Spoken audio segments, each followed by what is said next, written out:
जी अस्सलाम वालेकुम स्टूडेंट्स। बेटा आज जो हमारा आज का टॉपिक है एक्सरसाइज 1.6 क्लास 9th मैथमेटिक्स का चैप्टर नंबर 1 चल रहा है हमारा।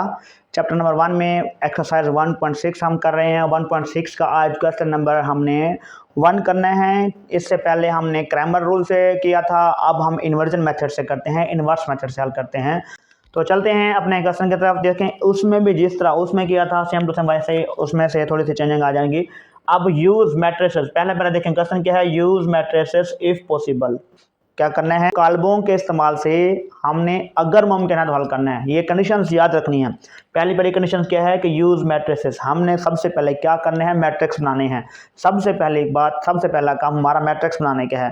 उसके बाद उसने कहा है कि इफ पॉसिबल, अगर मुमकिन है तो हल करें, अगर मुमकिन नहीं है तो हल नहीं करेंगे। तो मुमकिन कब होगा वो डिस्कस करते हैं। जो मैट्रिक्स हमारे पास सिंगुलर होगा वो पॉसिबल नहीं होगा, जो नॉन सिंगुलर होगा वो पॉसिबल होगा।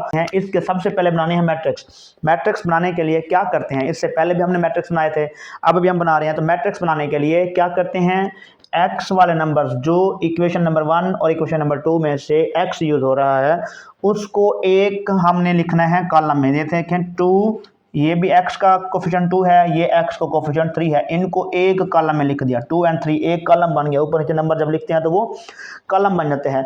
दोनों x इक्वेशन चाहे ऊपर नीचे लिखी हो या आमने सामने लिखी हो, तो उसमें से जो कोफिशिएंट ऑफ x होगा, x अब आगे पीछे भी आ सकते हैं, आप लोग रीअरेंज करके लिखेंगे। अगर रीअरेंज नहीं करेंगे तो जहां पे x है, याद रखना है x की जो भी वैल्यू होगी वो हमारे पास क्या कहलाएगी, वो पहले कॉलम में लिखा जाएगा।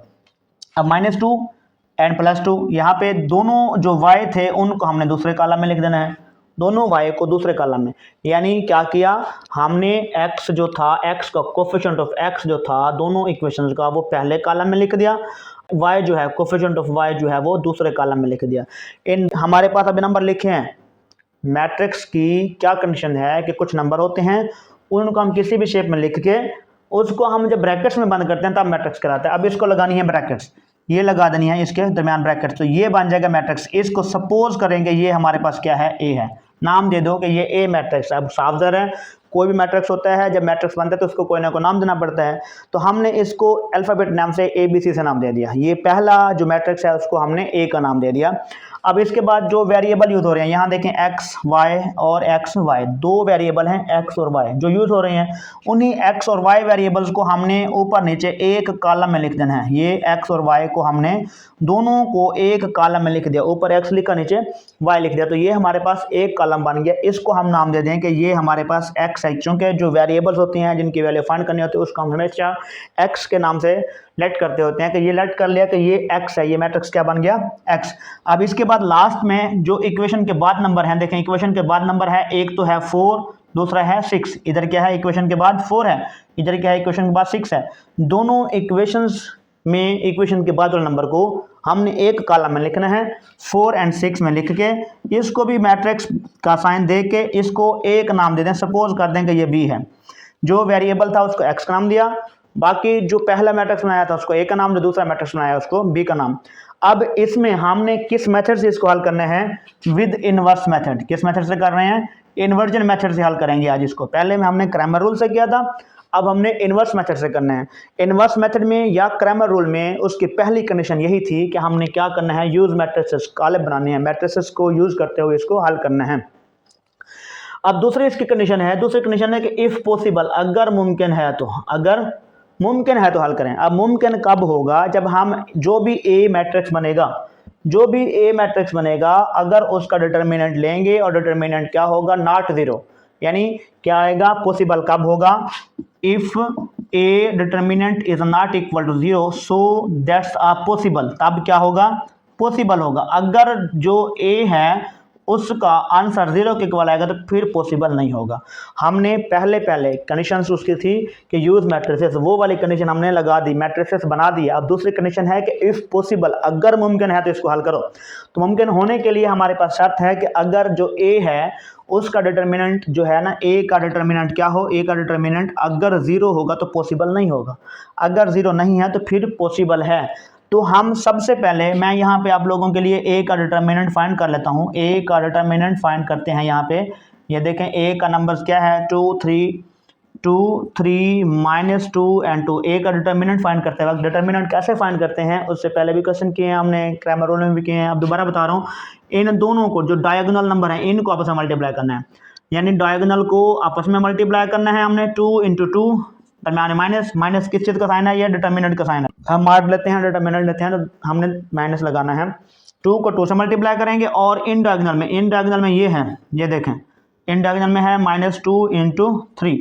अब डायगोनल को आपस में मल्टीप्लाई किया और इन डायगोनल को आपस में मल्टीप्लाई किया, दरम्यान में क्या आ जाएगा, साइन माइनस आ जाएगा। तो यहाँ इसको मल्टीप्लाई करो, 2 को 2 से किया कितना आ जाएगा, देखें 2 × 4 माइनस, दरम्यान में ये माइनस है, माइनस माइनस प्लस 3 × 6, तो ये दोनों का प्लस करो कितना आ जाएगा 10। अब जो ए का डिटर्मिनेंट था वो आ गया 10, तो क्या ये 0 है, 0 तो नहीं है, इट्स मीन का नॉन जीरो है। जब नॉन जीरो होगा तब पॉसिबल होगा, पॉसिबल की उसकी कंडीशन लगाई थी ना उसने, इफ पॉसिबल, अगर मुमकिन है तो इसको हल करें। अब पॉसिबल कब होगा, जब ए का डिटर्मिनेंट क्या होगा, नॉन जीरो। अब 10 0 नहीं है, जीरो के अलावा कोई भी आ सकता है, माइनस में भी आ सकता है, प्लस में भी आ सकता है। जब तक जीरो नहीं आएगा उसको हम नहीं छोड़ेंगे, हाँ उसके पीछे पड़े रहेंगे। जीरो आएगा तो फिर हम उसको छोड़ देंगे। अब जीरो नहीं है तो मतलब ये पॉसिबल है। अब इसको आगे हल करते हैं उसके कंडीशंस के मुताबिक। किस मेथड से कर रहे हैं हम, इनवर्स मेथड से कर रहे हैं। अब इनवर्स मेथड में x को फाइंड क्या करना है, हमने x ही करना है, क्योंकि x के अंदर ही x और y है। x वाला मैट्रिक्स फाइंड करना है। देखें x वाला मैट्रिक्स फाइंड करने के लिए ये दोनों नंबर्स आपस में क्या हो रहे हैं, यहाँ पे ये इक्वल है, ये दोनों नंबर आपस में हो रहे हैं मल्टीप्लाई, ax = b हो रहा है। मालूम करना है x मालूम करना है, ये a इसके साथ मल्टीप्लाई हो रहा है, इसको अगर सिंगल करेंगे x को तो ये इधर आके b के साथ डिवाइड हो जाएगा a।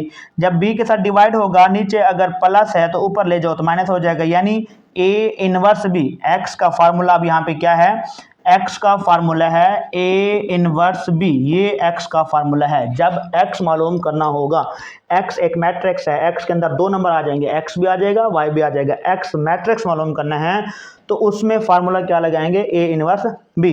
अब इनवर्स सबसे पहले यहाँ पे देखें, जो चीज़ें नहीं है फार्मूले के हिसाब से चलते जाए ना। यहाँ पे b तो है, देखें ये b है, a इनवर्स नहीं है, इसमें कहीं भी नहीं है, तो पहले हम क्या मालूम करेंगे, a इनवर्स मालूम करते हैं। तो यहाँ पे मैं सबसे पहले a इनवर्स मालूम कर लेता हूँ, a इनवर्स का फार्मूला। अब a इनवर्स का फार्मूला अलग है, a इनवर्स का फार्मूला है a over determinant of a multiply adjoint of a, यानी a इनवर्स का फार्मूला है a over determinant of a multiply adjoint of a। अब डिटर्मिनेंट ऑफ a तो मालूम कर लिया है हमने, वो पहले क्वेश्चंस की कंडीशन को चेक करने के लिए कर लिया था, उसकी ज़रूरत नहीं है अभी फिलहाल, वो वैल्यू पुट कर देंगे। और हम यहाँ एडजॉइंट ले लेते हैं पहले, ए डी जे ऑफ किसका लेना है, ए का लेना है। Adjoint of A D J की जगह पे ए डी जे एडजॉइंट आ गया, लेना किसका है, हमने ए का लेना है। तो यहाँ पे ए का नंबर लिखो 2 -2 3 एंड 2। अभी मैंने एडजॉइंट अप्लाई नहीं किया, एडजॉइंट लिखा है, साइन दिया है, एडजॉइंट का साइन लगाया है। जब अप्लाई करेंगे तो फिर एडजॉइंट को हटा देंगे, उसके आगे जो भी प्रोसेस होगा वो करते हैं।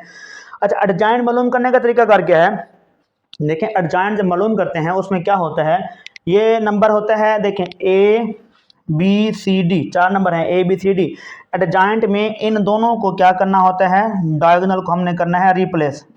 यहाँ पे जनाब इसको क्या करेंगे, इंटरचेंज कर देंगे, रिप्लेस कर देंगे, डायगोनल को रिप्लेस कर देंगे और इन डायगोनल के क्या कर देंगे, हम इनके साइन चेंज कर देंगे। यहाँ पे डायगोनल की हमने एंट्रीज चेंज की और इन डायगोनल के करने हैं साइन चेंज। अब मैं इसी के आगे अगर लिखूं यहाँ पे तो देखें क्या आएगा इसका आंसर, हमारे पास जो 2 और 2 दोनों 2 एंड 2 हैं, उनको चेंज करने से कोई चेंज नहीं आ रहा, इस वजह से उनको मैं वैसे लिख देता हूँ। यहाँ पे देखें 2 एंड 2, वैसे एक्चुअल को इनकी वैल्यू चेंज कर दी, ये वाला 2 इधर आ गया, ये वाला 2 इधर आ गया, लेकिन थे दोनों 2 तो उसमें कोई फर्क नजर नहीं आया, इस वजह से वैसे का वैसा रह गया। अब इन डायगोनल के साइन चेंज करने हैं, इन डायगोनल में क्या है, -2 है तो यहाँ पे क्या आ जाएगा, +2 आ जाएगा, और दूसरा क्या है 3 है प्लस का, तो यहाँ पे क्या आ जाएगा, -3। हमने क्या किया, डायगोनल की एंट्री चेंज, डायगोनल की एंट्री चेंज कर दी और इन डायगोनल का साइन चेंज कर दिया। अब एडजॉइंट को हटा देना है, एडजॉइंट अप्लाई हो चुका है, एडजॉइंट अप्लाई होगा तो आगे हमें एडजॉइंट लगाने की ज़रूरत नहीं है। ये एडजॉइंट आ चुका है और ये हमारे पास डिटर्मिनेंट आ चुका है। ए इनवर्स का अब यहाँ पे फार्मूला लगाओ, पहले ए इनवर्स, सबसे पहले ए इनवर्स फाइंड करें, उसके बाद बी से मल्टीप्लाई करें। तो ए इनवर्स का यहाँ पे हमने 1 ओवर ए का डिटर्मिनेंट मल्टीप्लाई एडजॉइंट ऑफ ए, तो 1 ओवर ए का डिटर्मिनेंट कितना है जी, 10 है, और एडजॉइंट की वैल्यू कितनी है, यहाँ पे एडजॉइंट की वैल्यू, एडजॉइंट वाला मैट्रिक्स लिखो, ये है ए डी जे ऑफ ए, ये आ गया एडजॉइंट की वैल्यू 2 माइनस 3 एंड 2, ये आ गया हमारे पास एडजाइंट। ये ए इनवर्स की वैल्यू है, ए इनवर्स की वैल्यू अभी मालूम हुई है। ए इनवर्स को मल्टीप्लाई किससे करना है, हमने बी के साथ करना है, फिर जाके हमारे पास वो आंसर आएगा एक्स का। लेकिन ये याद रखिएगा, पहले हम इसको मल्टीप्लाई नहीं करेंगे। ए इनवर्स को अभी फिलहाल सिंप्लीफाई ना करना, नहीं करेंगे जब तक कि ये वाला नंबर आगे बी से मल्टीप्लाई नहीं होगा। बी से मल्टीप्लाई करके फिर इसको ये था हमारे पास ए इनवर्स। ए इनवर्स की वैल्यू क्या थी, 1/10 इंटू यहाँ पे है हमारे पास 2 2 2 एंड -3, ये आई थी ए इनवर्स की वैल्यू। ठीक है जी, ए इनवर्स की वैल्यू आ चुकी है। अब हम एक्स की वैल्यू मालूम करने के लिए ए इनवर्स को बी से मल्टीप्लाई कर रहे हैं। यहाँ पे ए इनवर्स की पहले वैल्यू लिखो 1/10 इंटू 2 2 -3 एंड 2, ये ए इनवर्स की वैल्यू है टोटल। इसके साथ मल्टीप्लाई किसको करना है हमने, बी को। बी का नंबर क्या है 4 एंड 6, यहाँ पे बी का नंबर क्या है हमारे पास 4 एंड 6। मैंने कहा था कि पहले इनको मल्टीप्लाई नहीं करना है, अगर कर देंगे इशू नहीं है, लेकिन वो आप लोगों के पास बाद में बाय में नंबर आ जाएगा तो वो आपस में सिंप्लीफाई करने में थोड़ा इशू होगा। इस वजह से इसको वैसा लिखो 1/10 इंटू 2 2 -3 एंड 2, आगे ये वाला आ जाएगा 4 एंड 6। अब सबसे पहले इन दो को मल्टीप्लाई करेंगे, आपस में इन दो को मल्टीप्लाई करेंगे। ये x की वैल्यू है, x की वैल्यू लिखने के लिए 1/10 वैसे। अब मल्टीप्लाई किसको करते हैं, देखें मल्टीप्लाई करने हैं रो को कॉलम के साथ। किसको करना है, रो को कॉलम के साथ, यानी 2 को मल्टीप्लाई करेंगे हम 4 के साथ। अब सिंपल मल्टीप्लाई है, सिंपल मल्टीप्लाई दो नंबर को मल्टीप्लाई करने के बाद दरमियान में ऐड करते हैं, उनको प्लस करते हैं। 2 को 4 से मल्टीप्लाई करेंगे एंड फिर 2 को 6 के साथ करेंगे। यहाँ प्लस लगा के 2 को किससे करना है, 6 के साथ करना है। फर्स्ट रो फर्स्ट कॉलम, एक ही कॉलम था, पहली रो पहले कॉलम से होगी, अगर दूसरा कॉलम होता तो फिर मल्टीप्लाई करते, वहाँ यहाँ तो है ही एक कॉलम। अब सेकंड रो को करेंगे, ये देखें सेकंड रो को किससे करेंगे हम, उसी कॉलम से, यानी -3, ये वाला रो का पहला नंबर कॉलम के पहला नंबर से -3 मल्टीप्लाई -6 सॉरी मल्टीप्लाई 4, -3 मल्टीप्लाई 4, दरमियान में प्लस 2 इंटू कितना आ जाएगा 6, 2 इंटू 6 आ जाएगा। रो का पहला नंबर कॉलम के पहले नंबर से, रो का दूसरा नंबर कॉलम के दूसरा नंबर से। ये मल्टीप्लाई होने के लिए यहाँ पे मैंने लिख दिया। अब 1/10, तो यहाँ पे ये मल्टीप्लाई करो 4 to the 8 plus 6 to the 12 plus minus 3 for the 12 and plus 6 to the 12। तो यहाँ पे आ जाएगा 1/10 इंटू कितना आ जाएगा 20, ये दोनों को प्लस किया 20, ये 12 माइनस का प्लस का कैंसिल तो 0। अब 1/10 को आप देखेंगे सिंप्लीफाई हो चुका है। अगर आप लोग पहले यहाँ पे मल्टीप्लाई कर देते तो फिर इशू होना था, अब ये सिंप्लीफाई हो चुका है। अब इसको करें यहाँ पे आप लोग सिंप्लीफाई, देखें किसको करना है जी, 20 को मल्टीप्लाई कर रहे हैं किसके साथ, 1/10 के साथ। ये 1/10 इस 20 से मल्टीप्लाई होगा और 0 से भी मल्टीप्लाई होगा। 0 को मल्टीप्लाई करेंगे 1/10 के साथ, ये मैट्रिक्स का साइन। अब 10 1 the 10 एंड 10 to the 20। अब 2 को मल्टीप्लाई करो 1 के साथ, 2 1 the 2। अब 0 है, 1 से मल्टीप्लाई हो या 10 पे डिवाइड हो तो कितना रहेगा, 0 रहेगा।